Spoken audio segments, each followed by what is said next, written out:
Մեկ երկու կարճ ռեպլիկ եւ հետո հիմնական ելույթը։ Պարոն Կոնջորյանը, ես չհասկացա ինչու հատկապես Հովիկ Աբրահամյանի անունը հնչեցրեց, որովհետեւ կարծես թե շահեկան դիրքում չեն հայտնվում, որովհետեւ մարդիկ ովքեր տարիներ շարունակ ասել են Հովիկ Աբրահամյանի տունը, Ապորինի տունը պետք է վերադարձվի ժողովրդին, տարիների ընթացքում պարզվեց, որ այդ ժողովրդի անունը Նարեկ Նալբանդյանն է։ Ու այն տունը, որը դրված էր կալանքի, կալանքը հանվել է, Նարեկ Նալբանդյանը գնել է տունը եւ այդ տան մեջ ապրում է Նարեկ Նալբանդյանը, թող ապրի։ Բայց այստեղ հարցը առաջանում ինչու է Կոնջորյան Հայկը հատկապես հիշում կոռուպցիայի շրջանակներում Հովիկ Աբրահամյանի ու նույնիսկ տունը Նարեկ Նալբանդյանը վերցրեց եւ ոչ թե վերադարձված ժողովրդին։ Տիկին Գասպարյան, ես պետական Կարճ նկատառում Տիկին Գրիգորյան 59 անշարժույթ են ուզում, խնդրում եմ դա էլ մեկնաբանեք։ Այն 59, ասենք 59-ը մեկը հանեցինք։ Այն 58-ի մասին էլ խնդրում եմ մեկնաբանություններ արեք։ Ես ընդհանրապես նախ վարման մասով, պարոն Կոջորյան, որևէ բան ուզում եք ասել, հետո ասեք, ինչու եք իմ խոսքի ընթացքում ասում, եւ երկրորդը ես ոչ թե Հովիկ Աբրահամյանի շահերն եմ պաշտպանում, ընդհանրապես, եթե ինչքանով հասկանում եմ, ինքը ընդհանրապես ձեզ է պաշտպանել ընտրություններին։ Հարցը դա չի, բայց երբ որ շեշտադրում եք կոնկրետ կոռուպցիայի հետ կապված դրվագ, ամեն դեպքում Տիկին Գասպարյան, ես պետական տվյալներ եմ Պահպանեք լռություն, մի րոպե, Ժորժ ջան, լռություն։ Շարունակեք։ Պետական տվյալներ եմ վերցրել բուհերում ընդունելության տեսանկյունից եւ կարող եմ ձեզ տրամադրել, այդ առումով կարող ենք քննարկել։ Սիրելի հայրենակիցներ, Եվրոպական ինտեգրման հանձնաժողովի ղեկավարի ընտրության հարցն ենք քննարկում եւ անկեղծ ասած ես միգուցե եւ չմոտենայի Անդոյանի եզրափակիչ ելույթ ունենալու համար, եթե որոշ հարցադրումներ չհնչեին Տիկին Հովսեփյանին։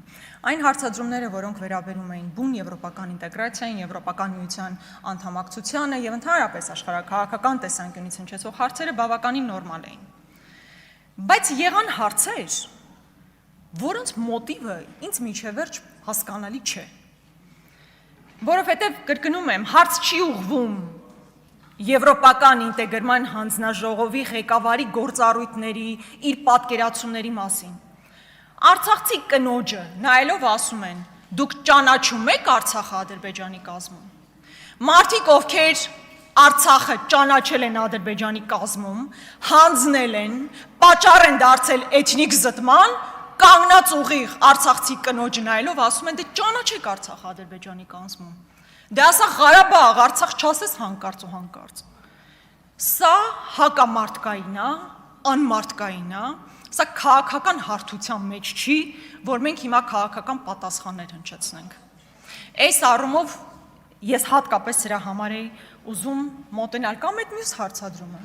Իսկ ինչու էթնիկ զտման ենթարկվելու ժամանակահատվածում Տիկին Հովսեփյան, դուք հենց Ստեփանակերտում չէիք։ Լավ էր չհարցրեցին, իսկ ինչու են բենզալցակայանում չէիք, որ պայթեց։ Նիկոլ Փաշինյանը այդ օրերին ուղիղ եթեր էր մտնում, ասում էր. Ինչ էթնիկ զտման մասին, սովորական քաղաքացիներին վտանգ չի սպառնում, ժողովուրդ ջան, որևէ խնդիր չկա։ Ես իսկապես կարծում եմ, այս բարոյական հարթությունը չպետք է անցնել։ Քաղաքականությունը քաղաքականություն, բայց բարոյական այս հարթությունը ոտատակ տալը ուղղակի անմարտկային է, հակամարտկային է, կրկնում եմ եւս մեկ անգամ։ Ու սա, գիտեք, ես առանձին սրան չէի անդրադառնա, եթե չզգայի, որ սա ընդհանուր պատերն է, մոտեցումը արցախցիների նկատմամբ։ Երբ որ երկրի ղեկավարը մետրոյում արցախցի կնոջը հանդիպելիս փախածներ ձևով է իրան դիմում։ Հա, երբ որ արցախցի տղամարդով իրեն հակադրվում ասում, դու ընդհանրապես ինչ ես խոսում, ինչու՞ չես զոհվել։ Այս համատեքստը շատ վտանգավոր է։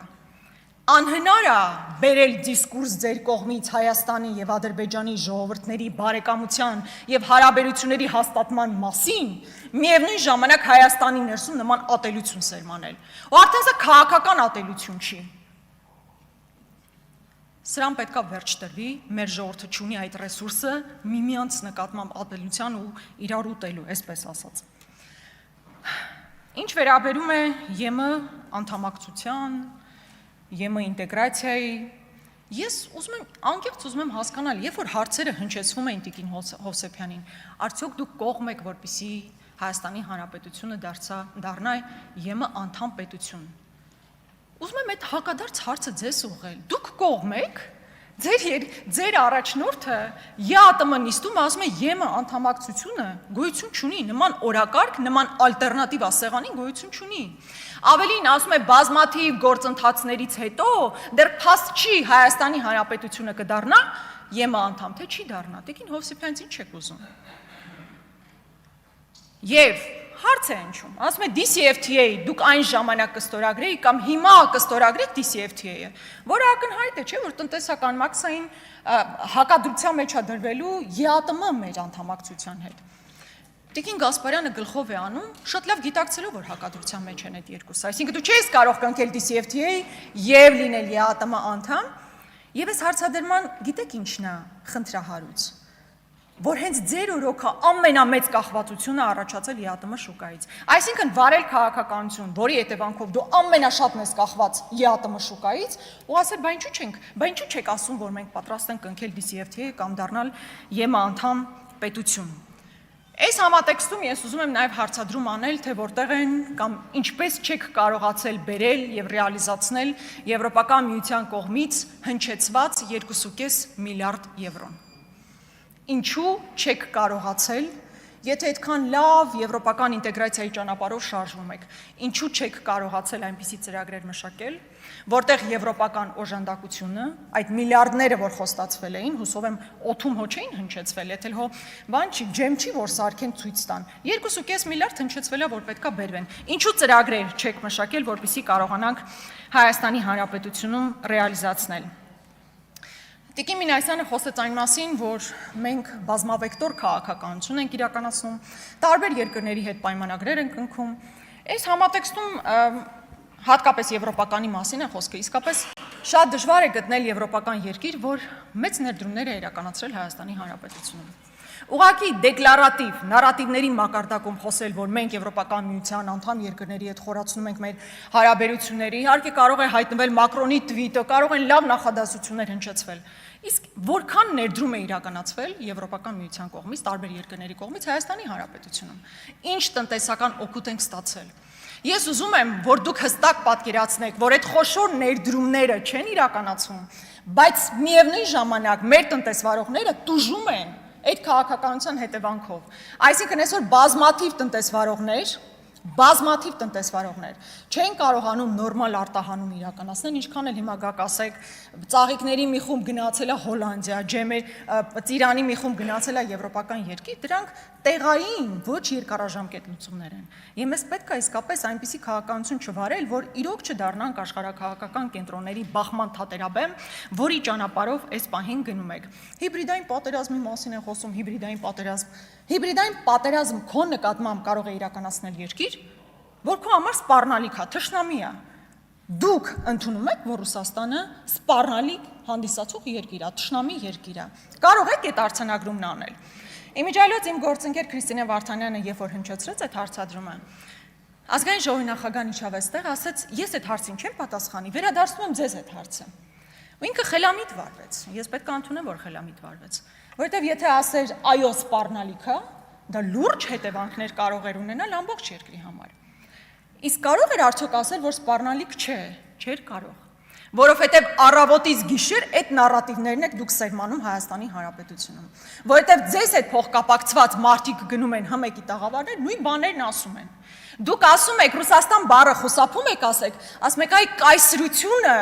ձեր մեջ այսպես է ներդրել, որ դուք գաք այսպես ասեք, նույնիսկ կայսրություն բառն եք փորձել գտնել, ինչպես խուսափել Ռուսաստան բառն ասելու փոխարեն։ Եվ մեծ հաշվով, երբ որ խոսվում է ԵՄ ինտեգրացիայի մասին, գոյություն ունի բազա, որի հիման վրա աշխատում է Հայաստանի Հանրապետությունը Եվրոպական միության հետ, դա ՍԵՊԱ-ն է, եւ դուք էլ պետք է ի վերջո հաշվետվություն ներկայացնեք, քանի տոկոսով է ռեալիզացված ՍԵՊԱ-ի հնարավորությունները։ Վստահաբար ամբողջությամբ ռեալիզացված չէ, եւ այդտեղ նաեւ ձեր պատասխանատվությունն է։ Մենք վստահ ենք, որ վիզաների ազատականացման ուղղությամբ մեծ աշխատանքներ պետք է իրականացվեն։ Դրա մասով ինչ որ քննարկումներ այս պահին բնականաբար ավելի ակտիվացած են, բայց մենք վստահ ենք, որ ԵՄ ինտեգրացիան եւ ԵՄ անդամակցությունը պետք է միմյանցից տարանջատել։ Մենք կողմ ենք ԵՄ ինտեգրացիային, հատկապես այն տիրույթում, որ Եվրոպական արժեքները պետք է լինեն խորացված Հայաստանում եւ չնայած դուք ճիշտ հակառակն եք անում, որքան գոռում եք Եվրոպա, այնքան ավելի են վատթարանում մարդու իրավունքները Հայաստանի Հանրապետությունում։ Տիկին Հովսեփյան, մեկ կարճ նախադասություն, բնականաբար մենք կողմ ենք քվեարկելու ձեր տեխնացությանը, Տիկին Հովսեփյան, Արեգա ջան, պնդկաց, մունքել լիքը պենոնի կանելու։